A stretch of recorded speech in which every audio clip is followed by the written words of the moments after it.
ബിനീഷ് പുതുപ്പണത്തിൻ്റെ പൊടുന്നനെ അവർ എന്ന കവിതാ സമാഹാരത്തിൽ നിന്നുള്ള തോരാതെ എന്ന കവിത ആലപിക്കുന്നത് ശ്രീകാന്ത് ശ്രീഹരി.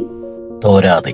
ആദ്യമായിടഞ്ഞ കണ്ണുകളെ, ആദ്യമായിടഞ്ഞ കണ്ണുകളെ, ആദ്യമായറിഞ്ഞ ഗന്ധത്തെ, ആദ്യമായി തൊട്ട ഉടലിനെ, ഓരോ പുരുഷനും മരണം വരെ സൂക്ഷിക്കും പോലെ ആദിയിലും ആദിയായ നീ ഇടയ്ക്കിടെ വന്നു മുട്ടുന്നു.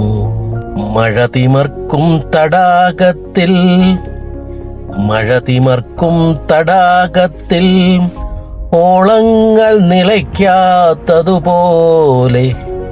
പെയ്തു പെയ്തു തുടിക്കുന്നു ഒരിക്കലും തോരാതെ.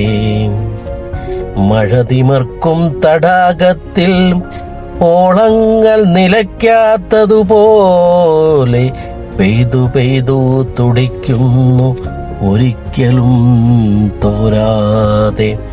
നോക്കൂ, ഇത്ര നിഷ്കളങ്കമായ ജീവിയാണോ മനസ്സ്, ഇത്ര നിഷ്കളങ്കമായ ജീവിയാണോ മനസ്സ്, ഇതുവരെ വിവർത്തനം ചെയ്യാനാകാത്ത നീ എന്ന മൗനത്തിൻ്റെ ഭാഷയെയോർത്ത് സങ്കടം പേറുന്നല്ലോ അത്.